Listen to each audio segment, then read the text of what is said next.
naked contempt, utter nonsense, undemocratic. These are just some of the words to describe what happened this past week at Hamilton City Council. We had a council seat vacated by the recent federal election, and City Council decided to skip a by-election a year ahead of the election and instead do an appointment.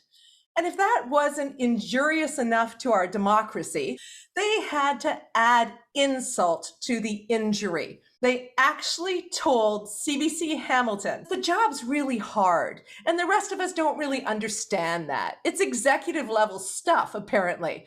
Although if I look back at the CVs of some of the councillors when they got on council, I'm not sure that they had the executive credentials that they think the job requires. Wait, there's more. Yes, it wasn't enough to say that they're going to appoint probably a former politician to the council seat. They're also going to take advantage of the vacant seat on the Police Services Board and decided to appoint Councillor Jason Farr. He is the councillor, the very one who likened shutting down encampments for people in houselessness during a pandemic to whack-a-mole. That's right. That councillor is now on the Police Services Board. What about the EDI principles? Where did they go? What about the by-election? Where did it go?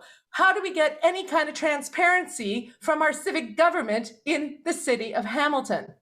Well, we did have one maybe answer to that this week because of the citizen research by Cameron Kretsch and the citizen video by Graham Crawford and Alex Zafer of I Elect Hamilton.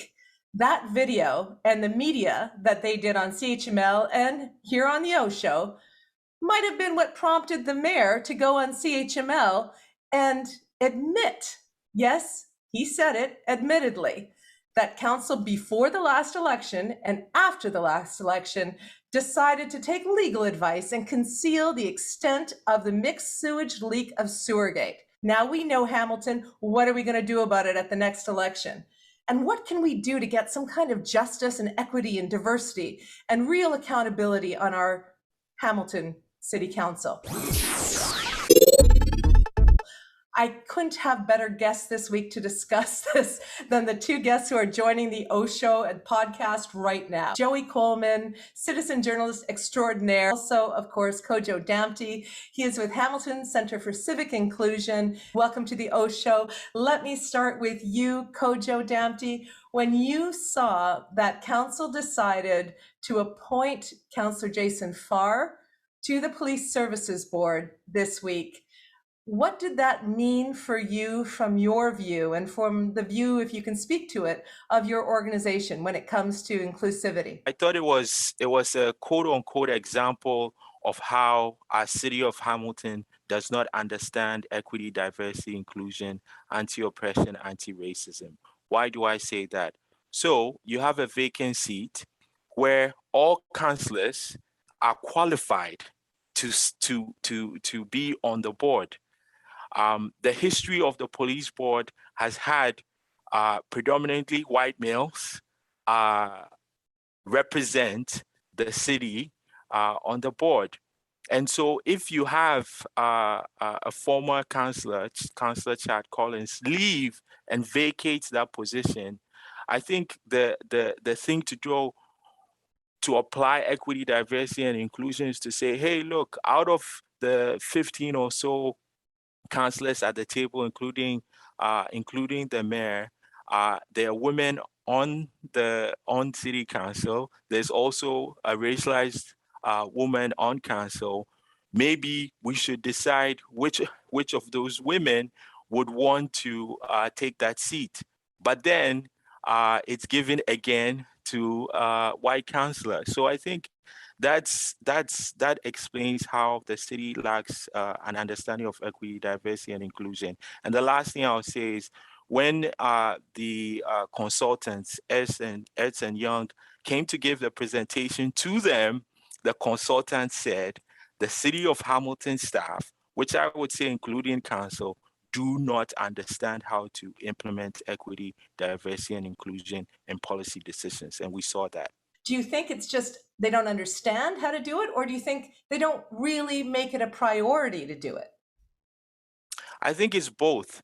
But then, if you don't understand something, you can't implement it, right? So, let's take policing. Initially, the mayor hesitated to say that there's an issue, there's systemic racism in policing and our justice system, right? So if he's hesitant and other councillors are hesitant to even make that admission, then now how are you going to apply anti-racism to all the other things that you need to do? And it applies even to the appointment of the Ward 5 seats that they decided to uptake, right? Why do you think all of them were pushing for an appointment? And it was at the Board of Health that another consultant talked to them about confirmation bias, affinity bias, halo effect, and Horn's effect. They were all there, but they didn't apply it to the decision that was being made. So I think if you don't understand it, you can't apply it. We have City Council not using EDI because they don't understand it when it comes to the Police Services Board, if we're charitable and say they just don't understand it. But then they say with Ward 5, they're expecting the appointment to be someone with political experience, elected office experience, I believe is what they said. What are the chances that somebody who comes from a racialized background, or somebody who's racialized, or somebody who's a minority is going to be someone with electoral experience? I mean, what are the odds that it's going to be, that they're going to fail on that principle in the appointment process as well? So I did some research here, and I'll go quickly so that Joey can respond. So if you want to take the mayor and others at their word that they want somebody that has political experience in Ward 5, well, Ward 5 has known only one councillor post-amalgamation. Before amalgamation, you had again Chad Collins, Dominic Augustino, Fred Eisenberger, Fred Lombardo, Shirley Collins, and Ray Wheeler. So you're telling me that those are the only people that you want to consider? That makes no sense. So I think even if they want to say that they are looking for somebody that has political experience, lives in the ward, what they are doing is actually creating that exclusion. They're trying to say we only want to pick from these individuals. But the city clerk said, no, anybody can apply because anybody can run for office. But then they are narrow and are like, no, we need to formulate these things. So Councillor Narendra Nan responded, well, what's the rubric? What are we going to use to ensure that we are not just talking about the list of individuals that I mentioned here, but we're looking at other things that we need to take into consideration? Joey? So firstly, council, of course, has the ability under the Municipal Act to make an appointment, which they're doing. But this is the game that cannot shoot straight. If you're going to do the dirty deed, get it done and over with. And, as distasteful as it was when they filled the seat of the late Bernie Morelli by deciding during his funeral that former Mayor Bob Morrow would be in, they got it done. It was over. Same with Terry Anderson. Instead, they created a charade. So you have the city clerk concoct a report that says the earliest I can do an election is March 7th, 2020, not February 28th, but March 7th. And there's significant, what they do is every time they can pick 1 or 2 days that extends the timeline by a few weeks, she's doing that to drag it out. We can't get a new councillor till March 31st. Meanwhile, in Richmond Hill, where their mayor suddenly resigned for health reasons, their city clerk comes to the next council meeting, says, I'm prepared because my job is always to be prepared for a by-election. I can do a citywide COVID safe with additional internet voting, which they've never done, by the end of December. 3 months, citywide, 220,000 people. Our city clerk says, I can't do a by-election, 50,000 people. My God, where would I get, she actually said, where would I get ballots printed? As if Elections Canada couldn't tell them where they got their ballots printed. So there's this charade on the staff side out of the city manager's office, which is somebody on council says, we want an appointment, but we don't want to say we're doing it. So could you give us political cover staff by creating a political report? Then the meeting occurs. And they can't even just leave it at, we're doing the dirty deed. They have to come up with their excuses. It was absolutely absurd. Yeah, they're going to pick one of their old boys. But again, they just keep shooting themselves in the foot instead of, as Donald Trump would say, just commit the murder in the middle of Fifth Avenue and be done with it. Well, Joey, because of your journalism credentials, I'm going to push back on a couple of allegations that you made there to see whether or not they're your hypotheses or whether or not you have reporting to that effect. So when you said that it was a directive from the city manager's office, from a councillor to the staff to say, come back with a political or come back with some process cover for our political preference, is that something you know, or is that something that you're assuming is happening based on how it operates over there? I'm assuming it's happening based on how it operates over there. It would be actually much worse if city staff were creating political cover without political direction. If they actually were saying we're incapable of running a 50,000 person by-election until the absolute longest date, that's a more serious issue because that's a competence issue than a culture of City Hall where they feel they have to give political cover to council. If we all knew that the move was going to come, that they would just put somebody in place, and because that allows them to preserve, the status quo and whatever they're up to, what can citizens reasonably do? Because as you said, they can technically do it under the Municipal Act, but political scientists and many others are saying, but that it feels completely undemocratic. The excuses seem to be weak at best, if not a deliberate attempt to prevent this from happening. So what can we do as citizens? Do we have any kind of thing that can happen before November 24th to actually make this more of a democratic at the ballot election in Ward 5? There's nothing that citizens can do to change the culture of this existing council. What citizens need to do is make your plan to vote on October 24th, 2022. It's time for good government in Hamilton. This is embarrassing. It costs us a lot of money. When we talk about consultants, the city of Hamilton has never met a consultant they didn't want to immediately hire. And it has reached a point of absurdity at City Hall that the only way to fix it is to clean slate, get good people, elect good people. I encourage those who are thinking of running in Ward 5 next year to clean up City Hall to actually stand up and take your 5 minutes and try to go for the appointment. Yes, we all know the fix is in, but in turning to, the fact that council has dragged this out upon themselves.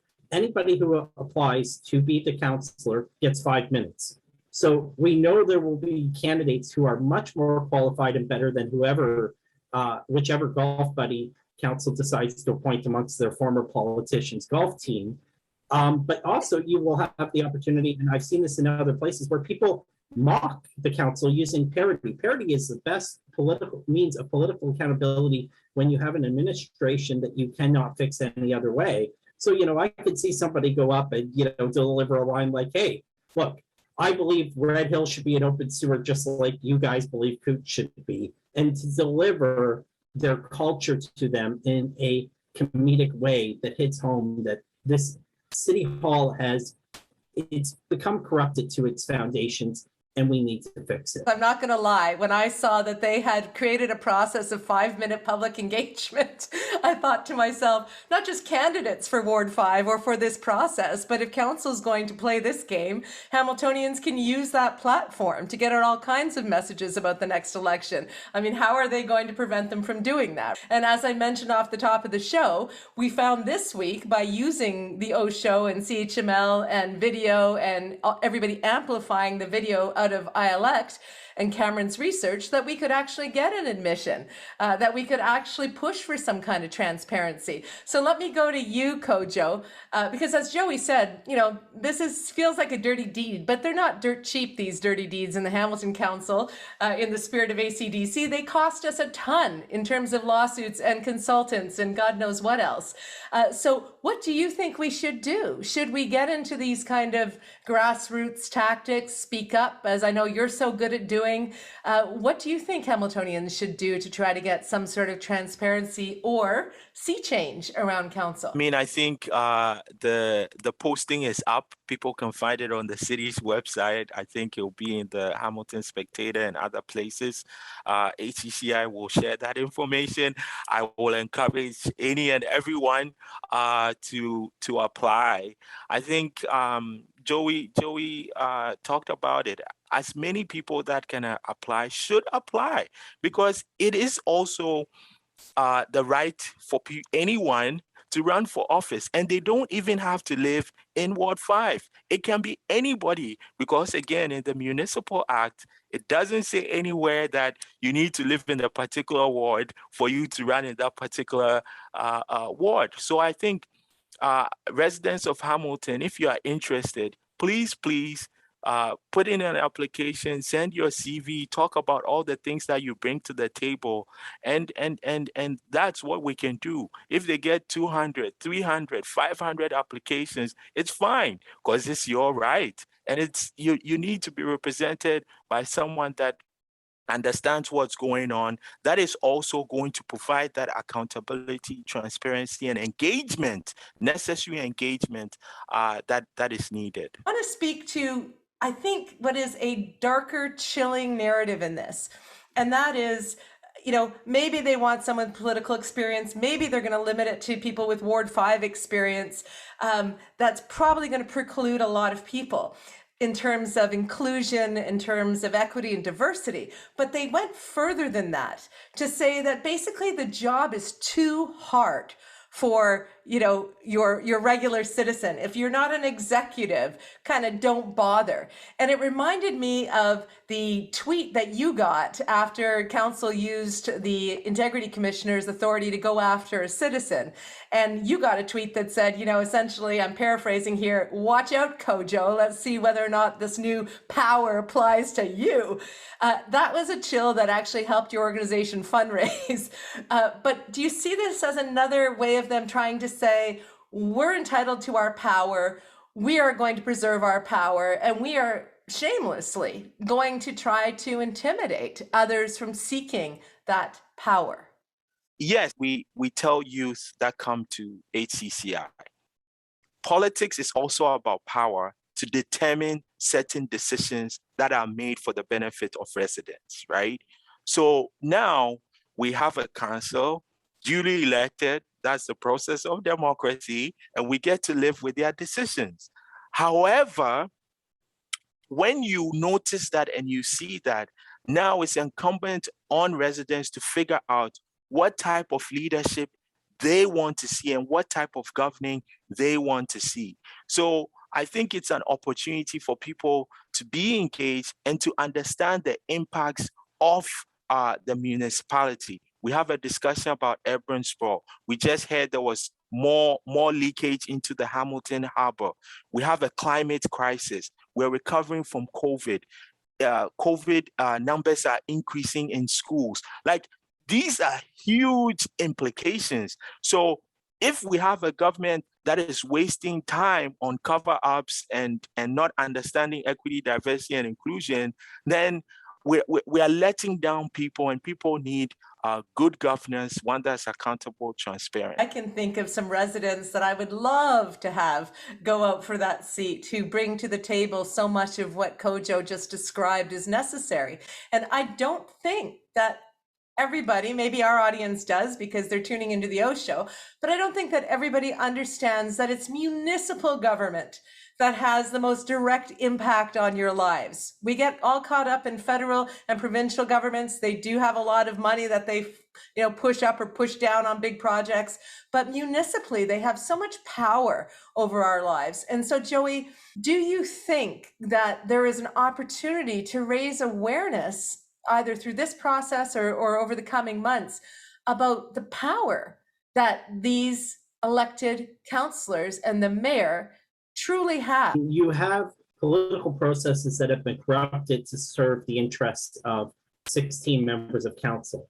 I often think that, you know, the city of Hamilton, the city government works for 16 people and the rest of us just pay the taxes. And that's a huge problem. You mentioned the term intimidation, that the job's intimidating. Well, actually, what we're seeing with this council is that they've lost the power of intimidation. They used to be able to intimidate and silence anybody who asked questions. They used to be able to bully people in the council chamber. You will remember, of course, Gary Santucci asking simple questions about the Hamilton Waterfront Trust and getting bullied out of that council chambers. I've been assaulted twice at City Hall. This is a huge cultural problem. The people now understand just what municipal government does. How many Hamiltonians had to leave Hamilton to get vaccinated because our vaccination effort lagged the rest of the province? This council has shamed themselves with the Coots sewage fiasco and with the fact that we have the lowest vaccination rate in the Greater Toronto Hamilton area. Look at how they handled the apartment outbreak. It can't be that your building has ventilation issues and is old. No, it's that you guys must be socializing amongst yourselves.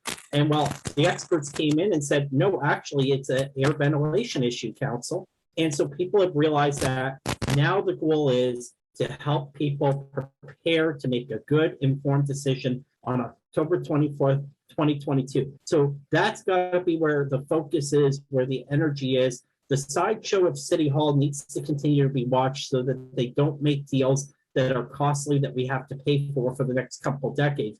But really, everything right now, when we talk about all these problems, the police board, they are solved by electing a good council. Joey, nobody knows inside City Council better than you do.